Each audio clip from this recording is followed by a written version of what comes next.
So yeah, hi everyone. In last project, we see how we can write a hello world program in our Node.js application. Okay, so let's start defining our domain part. So in our domain part, we will start writing our entities first. So as of now, we could have our one entity, that is project.js. We created a file for that called project.js. Let's define our entity class.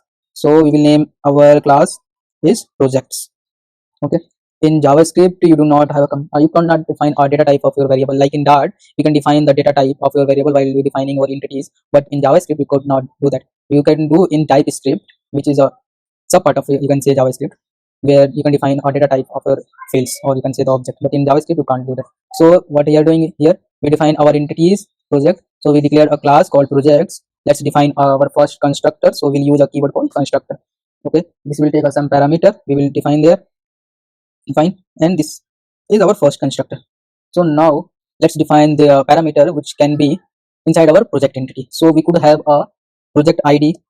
We will declare the another parameter that could be a title, and we should also have our description of our project. So we will define another field, and we could have a image of our project. We could have a project url so that we can redirect to that particular project, and we could have a project category, which category of that particular project.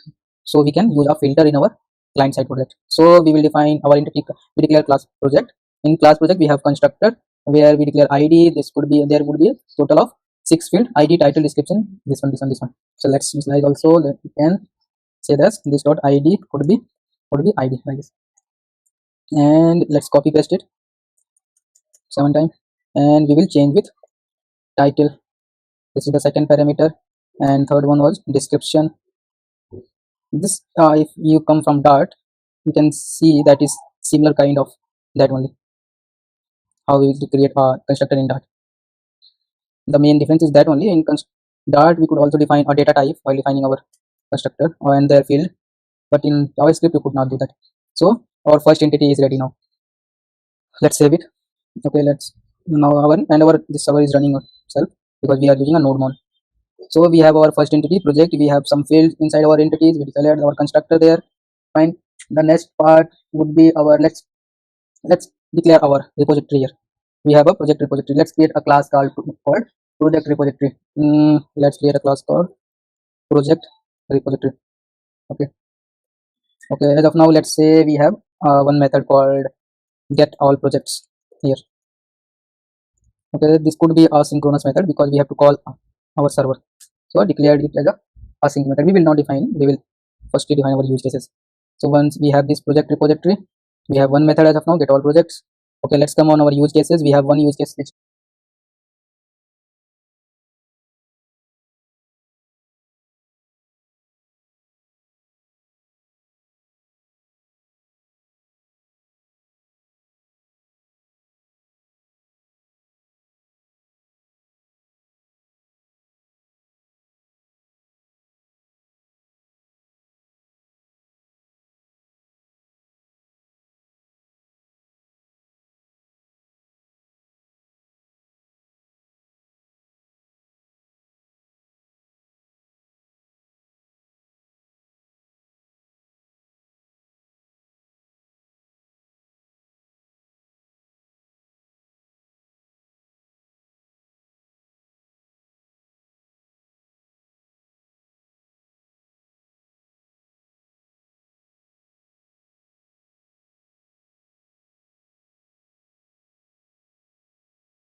Hi everyone, in this video we will define our data layer.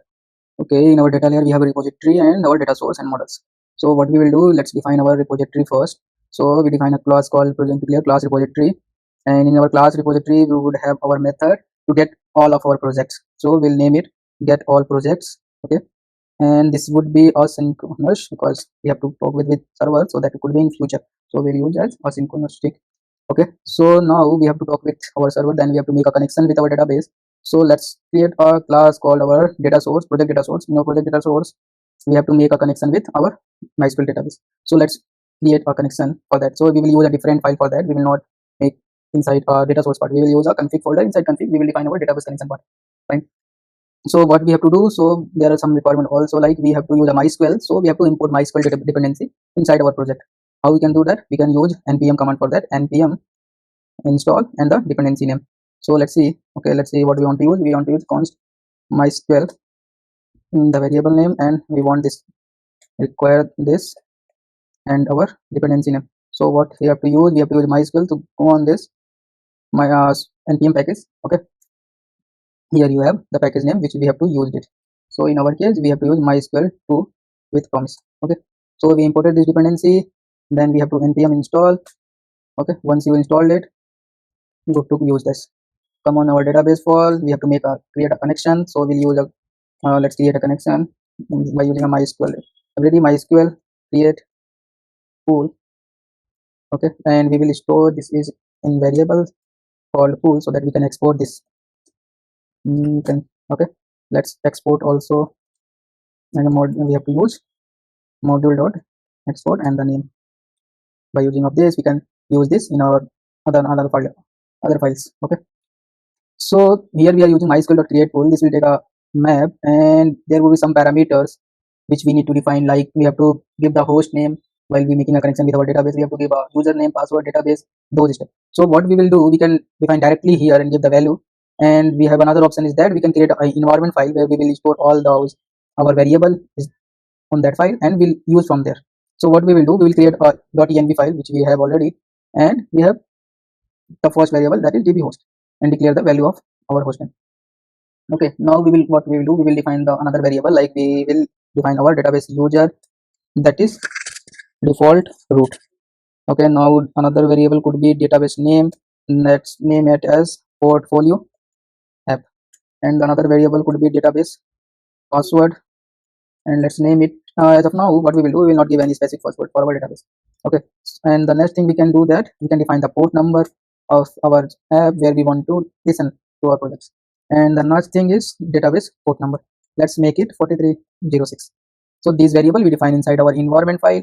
Okay, now we can read inside our database. For reading environment variable in our file, what we have to do, we have to import one more module .env, which we can find here over here .env. So we have to install this first. So what we will do, npm and npm install, and what the variable name is, a package name was .env. So simply install it. Once you install, you can use inside your project. So we'll use this inside our database creation part. We are saying that we also required the .env module so that we can use the variable from that particular file. So we will configure it here. Fine. So the next step is that let's give the value here while creating a pool. So first value could be our host name. So where this is, we will define from our environment file, that is process environment, and our database host variable. Okay, so let's give the another field, that is user. We'll copy this and just replace this database host with database user variable. And another field is password, which we do not have any. So what we will do, we will see that please use this environment password if there is any, db and password. Okay, if you have some password of your database, then you can define inside your env file, that would be read here while creating a connection from it. Okay, the next thing, we can give the database which we want to access, which will read from our env file, that is also database name, and some more variable, that is the port number. This is also we can read from our env file port, and we can also give the by default port number. If we are not getting any port number from our env file, then this will be assigned to our project. Okay, so the next thing we can define, that is we have to wait for connection or not. So we will make it true so that we can wait for it. So let's make it true. Okay, the next thing we can define is that there are some connection limit. How much is that? We can define here. So as of now we can give it 10 maximum connection limits. Okay, and at the end we can also define a queue limit. So let's make it 0. So we have 4, 5, 6, 7 field and define assign all the values while creating a connection with our database, so we can talk with our project. Fine. So let's come on our data source part. Inside our data source part, what we will do, we will define two methods. First for select query, and the second would use for modify anything in our existing database. So let's define our first method, that is execute select query. Okay, this would also be asynchronous method because we have to talk with our server. So we can use a create connection which we created here and exported with pool name. So what we will do, we will import it here, that file const, and store inside this variable const. We are saying that this is required on this file, and this is defined where in config. Okay, we have config folder. Okay, let's see, we have config and our database. We import this file, and now we can use the pool method here. Pool use here whatever the method we define here. Inside pool we can use a query method to perform any select query, and this will take a two parameters, that is query and the parameters which we want to perform. So let's make it give two parameters, that is queries and parameters, and also pass inside while performing action with our database.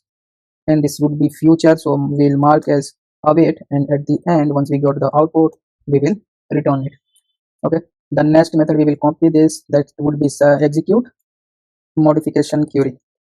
Okay, this will also take our query which we want to perform on database, and the parameters, you can say that let's suppose you have to update something on our field, you can add one query and the parameters which we want to update. So we will use a method called execute in our database, pool.execute with this query and the parameter, and at the end we will return it. And we will also export this module from a module export module.exports. Okay, we have database here, let's name it project data source. So we defined our data source part. Okay, so let's come on our project repository. We have declared one method, that is get all projects. Okay, so now we can use in our data source part here in our repository. So how we will do that, firstly we need to import this.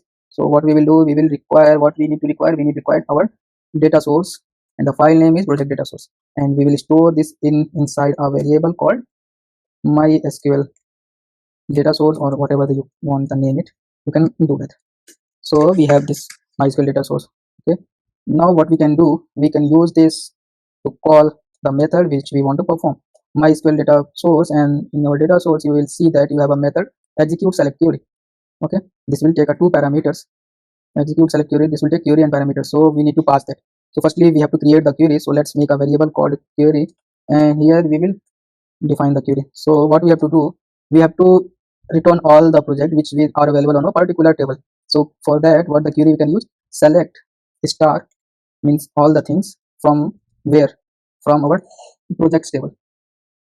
We are saying that please select whatever the things is available inside the project tables. This is the query which we want to perform, so we'll pass this query in our data source method, that is execute select query. Okay, which we defined earlier.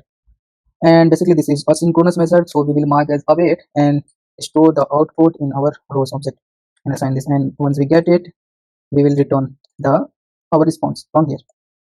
Fine.